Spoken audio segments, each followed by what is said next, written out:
आज हम कक्षा 6 के न्यू और रोचक मैथमेटिक्स गणित प्रकाश के अध्याय नंबर 5 जो कि है आपका अभाज्य समय, इसके जैकपॉट के लिए छलांग वाले टॉपिक से स्टार्ट करते हैं। तो जो आपका टॉपिक है यह दिया गया है पेज नंबर 109 के ऊपर। तो पेज नंबर 109 से हम आज स्टार्ट करते हैं रीडिंग और सॉल्यूशन। जंपी और ग्रम्पी एक खेल खेलते हैं। ग्रम्पी ने किसी संख्या पर एक खजाना रखा। उदाहरण के लिए उसने 24 संख्या पर खजाना रखा। तो इस प्रकार के आपके नंबर है, इस नंबर पर कहीं उसने खजाना रखा, मान लीजिए यहाँ पर रखा। और जंपी ने एक छलांग के आकार का चयन किया। यदि उसने 4 का चयन किया तो 0 से शुरू करते हुए 4 के गुणज पर छलांग लगानी होगी। तब जंपी को खजाना मिल जाएगा यदि वह संख्या पर पहुंच जाए जहां ग्रम्पी ने खजाना रखा है। तो ग्रम्पी ने जो खजाना रखा है वो 24वें नंबर के ऊपर रखा है। और जंपी जो कि जंप लगाएगी, ठीक है, जो कि जंप लगाएगी, छलांग लगाएगी। तो छलांग का उसका मापदंड क्या है कि वह चार चार यूनिट की यानी कि 4 जंप की एक साथ छलांग लगाएगी। तो क्या 4 जंप की यदि 0 से स्टार्ट करते हुए छलांग लगाना स्टार्ट करे तो वो 24 तक पहुंच सकती है क्या? तो यस, 4 फिर 4 फिर 4 फिर 4, 4 से 4 8, 4 तिया 12, 4 चौक 16, 4 5 20, 4 छंकी 24 यानी कि 6 जंप में जो जंपी है वह खजाने तक पहुंच जाएगी। इसका यह मीनिंग है। कौन सा छलांग का आकार जंपी को 24 पर पहुंचाएगा? तो यदि वह 4 का चयन करता है तो जंपी पहुंचता है 4 पहली छलांग में, दूसरी में 8, फिर तीसरी में 12, फिर 16, फिर 20 और 24, यानी कि 24 तक पहुंचने के लिए उसे 6 छलांग की आवश्यकता होगी। पर अन्य सफल छलांग के आकार, यदि वह 4 का चयन ना करे और 2 फलांग की जंप का चयन करे तो भी वह पहुंच जाएगी। तो यदि 2 का चयन करता है तो 12 में पहुंच जाएगी, ये हो जाएगा आपका 24। यदि वह 3 छलांग का चयन करता है एक साथ तो कितने में पहुंच जाएगी? 3 से आपकी पहुंच जाएगी 8 बार में, यानी कि 24 आपका आ जाएगा। और यदि 6 का चयन करता है तो 4 बार में 24 पे पहुंच जाएगा। और यदि 8 का चयन करता है तो 3 बार में 24 पर पहुंच जाएगा। और यदि 12 का चयन करता है तो 2 बार में वह 24 पर पहुंच जाएगा। ठीक है, तो ये आपका यहाँ पर एक संख्या रेखा दिया गया है। ठीक है, संख्या रेखा एक तरह से आप गणित पर लौटिए कि यह संख्या रेखा है। इस संख्या रेखा पर यदि 0 से स्टार्ट करता है, ठीक है, जंप लगाना, तो 2 से यदि 2 पॉइंट की एक साथ जंप लगाता है तो 2 पॉइंट की एक साथ जंप लगाई, 2 संख्याओं की जंप एक साथ लगाई।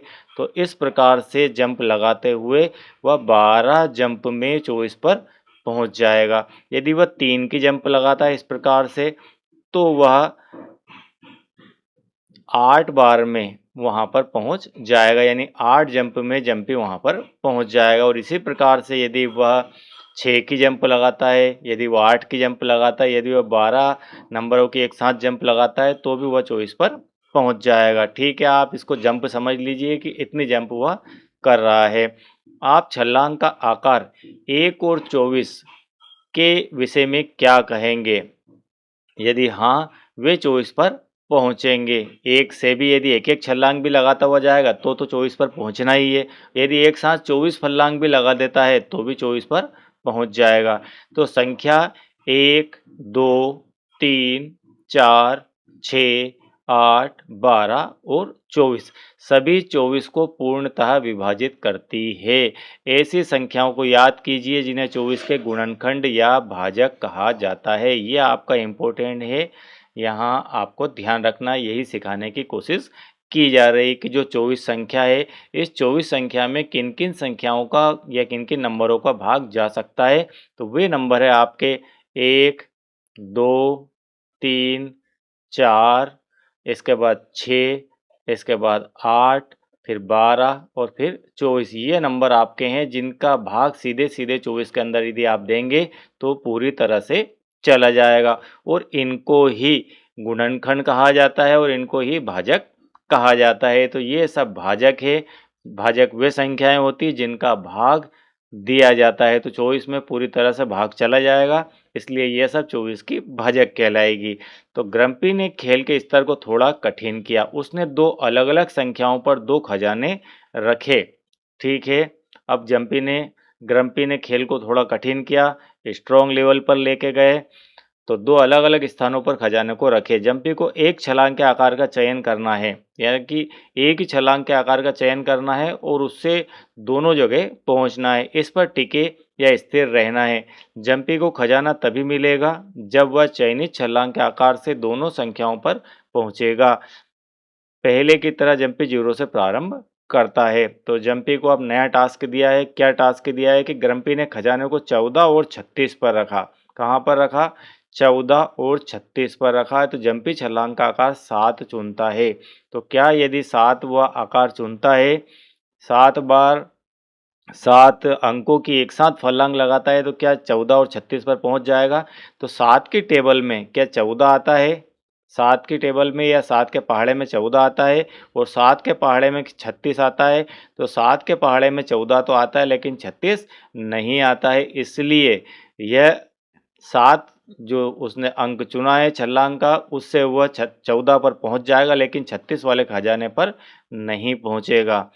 तो यहाँ क्या जम्पी दोनों खजानों पर पहुंचेगा? 0 से शुरू करते हुए 7, 14, 21, 28 इस प्रकार की उसकी जंप रहेगी। 7 से 14, 21 और 28, फिर 35 और 42 पर पहुंचेगा।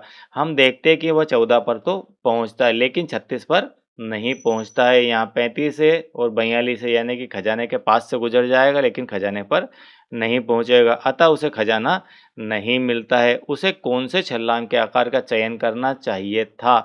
अब आप बताइए कि 14 और 36 दोनों पर पहुंचने के लिए उसको कौन सी छलांग का या किस नंबर का चयन करना चाहिए था जिससे वो एक साथ 14 और 36 पर पहुंच जाए। तो इसके लिए आपको 14 के गुणनखंड और 36 के गुणनखंड जानने होंगे कि इनके गुणनखंड एक्चुअल में क्या होते हैं। तो जिन जिन संख्याओं का भाग 14 के अंदर चला जाए, यानी कि 14 में जिन जिन संख्याओं का पूरा पूरा भाग चला जाएगा, वे सभी उसके गुणनखंड होंगे।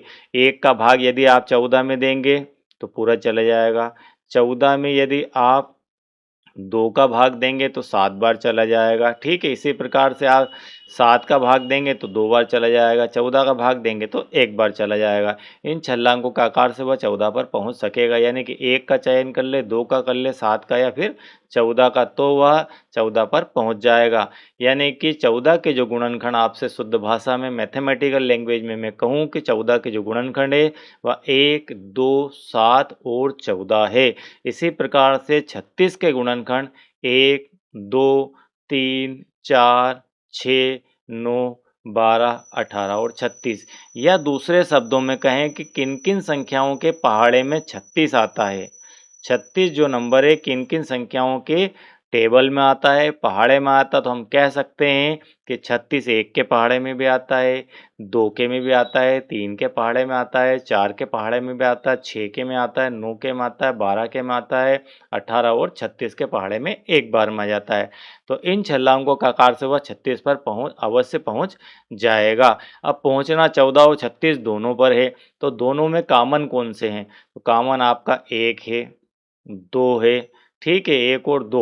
इसके बाद यहाँ 3 है, इधर नहीं है, इधर 7 है, इधर नहीं है, इधर 4 है, इधर नहीं है, तो 1 और 2 वाली से पहुंच जाएगा। अतः 1 और 2 के छलांग के आकार से वह 14 और 36 दोनों पर अवश्य पहुंच जाएगा। यहाँ ध्यान दीजिए कि संख्या 1 और 2 संख्या 14 और 36 के सार्व उभयनिष्ठ गुणनखंड है, यानी कि जो दोनों के गुणनखंड है वो ये दोनों हैं, 1 और 2। 14 के भी गुणनखंड है और 36 के भी। इसके बाद इसमें कोई संख्या, कोई नंबर ऐसा नहीं है जो दोनों में है। ठीक है, तो उनको क्या कहेंगे हम? सार्व गुणनखंड या उभयनिष्ठ गुणनखंड। उभयनिष्ठ का मतलब होता है कॉमन, जो दोनों में हो। ठीक है, वे संभव छलांग के आकार जिनमें दोनों खजानों पर पहुंचा जा सके, उन दोनों संख्याओं के उभयनिष्ठ गुणनखंड है जिन पर खजाना रखा हुआ है। ओके, अब खजाने के माध्यम से आपको यहाँ पर गुणनखंड और उभयनिष्ठ गुणनखंड समझाने की कोशिश की गई है। तो आप समझ गए होंगे कि गुणनखंड किसे कहते हैं। ओके, अभी पिछले पार्ट में हमने गुणज समझा था, इसमें हम गुणनखंड समझ रहे हैं और उभयनिष्ठ गुणनखंड क्या होते हैं। कौन सा छलांग का आकार 15 और 30 दोनों तक पहुंच सकता है या बहुत सारे छलांग के आकार संभव है, उन सभी को ढूंढने का प्रयास कीजिए। तो आपको बताना है कि 15 और 30 दोनों के लिए कौन सी ऐसी छलांग का नंबर होगा जिनसे वो 15 और 30 दोनों पर पहुंच जाए। तो इसको जानने के लिए आपको 15 के गुणनखंड और 30 के गुणनखंड निकालने होंगे। तो 15 में 1 का भाग जाता है, 3 का जाता है, 5 का जाता है, इसके बाद 15 का जाता है। ठीक है, 30 के अंदर 1 का जाएगा, 2 का जाएगा, 3 का जाएगा, 4 का नहीं जाएगा, 5 का जाएगा, 6 पंजे 30 होता है और उसके बाद सीधा सीधा 10 या 30 होता है, 15 का जाएगा और 30 का जाएगा। अब बताइए इसके अंदर कौन कौन से कॉमन हैं, वो दोनों को देख लीजिए। तो कॉमन इसके अंदर है 1, 3, ठीक है, 1, 3 और इसके बाद 5। इन तीनों का भाग 15 और 30 दोनों में चला जाएगा, इसलिए छलांग का जो आकार है या तो 1 रखे या 3 रखे या फिर 5 रखे। ठीक है, क्लियर, समझ में आ गई बात। चलिए नेक्स्ट टॉपिक चालू करते हैं। नीचे दी गई तालिका का अवलोकन कीजिए, इस तालिका से आपने क्या समझा। अब आप यहाँ पर तालिका को पहले ध्यान से देखिए। ठीक है, ध्यान से देखना है आपको। यहाँ 31 से स्टार्ट की गई है, पहले तालिका को देखो। 31 से स्टार्ट करिए, 31, 32, 33 से लेके 70 तक। ठीक है, अब यहाँ पर किसी को गोल किया गया है और किसी को यहाँ पर कलर से किया गया है। तो कहीं आपका कलर है, छायांकित भाग है, और कहीं गोल लगा दिया गया है। तो 32 पे गोल लगा है, फिर 33 छायांकित है, 36 छायांकित है, 39 छायांकित है। इस प्रकार से कुछ छायांकित है और कुछ आपके गोल लगे हुए हैं। तो तालिका में क्या छायांकित बाक्स संख्याओं में कुछ समानता है? तो छायांकित को देखते हैं। तो छायांकित आपकी कौन कौन सी है? एक तो 33 है, एक आपकी 36 है, एक आपकी 39 है, एक आपकी 42 है, एक आपकी यहाँ 45, फिर 48, फिर 51, फिर 55, 54, फिर 57, फिर 60, 63, 66, 69। यानी कि हम कह सकते हैं कि छायांकित भाग में सभी संख्याएं क्या है? 3 के गुणज है। क्या है? सभी संख्याएं 3 के गुणज है। तो 3 के पहाड़े में आने वाली संख्याएं हैं। ये सारी संख्याएं 3 के गुणज है, यानी 3 का भाग इनमें सब में चला जाता है। अब दूसरा है, क्या वृत्त में अंकित संख्याओं के बीच कुछ समानता है? तो 32 है इधर, फिर 32 के बाद वृत्त है 36 के ऊपर, फिर व्रत है आपका 40 के ऊपर, फिर व्रत है आपका 44 के ऊपर। तो यहाँ क्या दिख रहा है आपको? ये भी 4 की गुणज है, 32, 36, 40, 44। तो हम कह सकते हैं कि 4 के सभी यहाँ पर गुणज है। लिख सकते हैं ऐसा कि 4, ये सभी संख्याएं 4 के गुणज है। तो यहाँ 4 की टेबल में आने वाली संख्याएं हैं। अब नेक्स्ट है, क्या ऐसी कौन सी संख्या है जो छायांकित भाग वृत्त दोनों में, इन संख्याओं को क्या कहते हैं? तो यहाँ पर छायांकित बॉक्स में एक तो 36 है, कौन कौन सी हो गई? 36 हो गई, जो दोनों में कॉमन है 36 है। और इसके बाद में आगे बढ़े तो 48 है। ठीक है, 48 हो गई। इसके बाद आगे बढ़े तो यहाँ पर 60 है। और इसके बाद यहाँ पर आगे बढ़ें तो फिर 64 भी नहीं है, बस ये दो तीनों दी गई। एक तो आपकी 36 है, एक आपकी यहाँ पर 48 है, और इसके बाद जो दोनों में कॉमन हो वो 60 है, और इसके बाद कॉमन नहीं है। 36, 48, 60। अब आप बताइए ये तीनों संख्याएं कैसी संख्याएं हैं? छायांकित और वृत्त दोनों में है, यानी कि ये 12 के पहाड़े में है। 12 से 36, 12 36, 12 48, 12 पंजे 60। अब अगली जो है 12 72, आपको जहाँ भी आता ये मिलती, जो छायांकित भी होती और आपकी गोल वाली भी होती। तो यहाँ हम कह सकते हैं कि 12 के गुणज हैं। ठीक है, क्या है? 12 के गुणज है। अब ऐसा क्यों हुआ? सीधा सीधा 12 का गुणज जो 3 का गुणज है और 4 का, यानी कि जो जंप वाला जंपी का था, 3 जंप और 4 जंप, वो दोनों जंप कहाँ कहाँ ले जाती है? 12 पर ले जाएगी। 12 के आगे भी जंप लगेगी, तो 12 के आगे नेक्स्ट जंप उसकी कहाँ मिलेगी? 36 पर मिलेगी, 24 पर मिलेगी, 48 पर मिलेगी, 60 पर मिलेगी। तो इस प्रकार से 3 और 4 की जंप का यदि वो चयन करता है तो वो संख्याएं कौन सी रहेगी? 3 और 4 को यदि जंप के रूप में लेता है तो वो संख्याएं आपकी 12 रहेगी, और 12 के बाद 36, 48, 60 भी रहेगी, यानी कि इनके जो है उभयनिष्ठ गुणज कहलाएंगे 3 और 4 के ही है।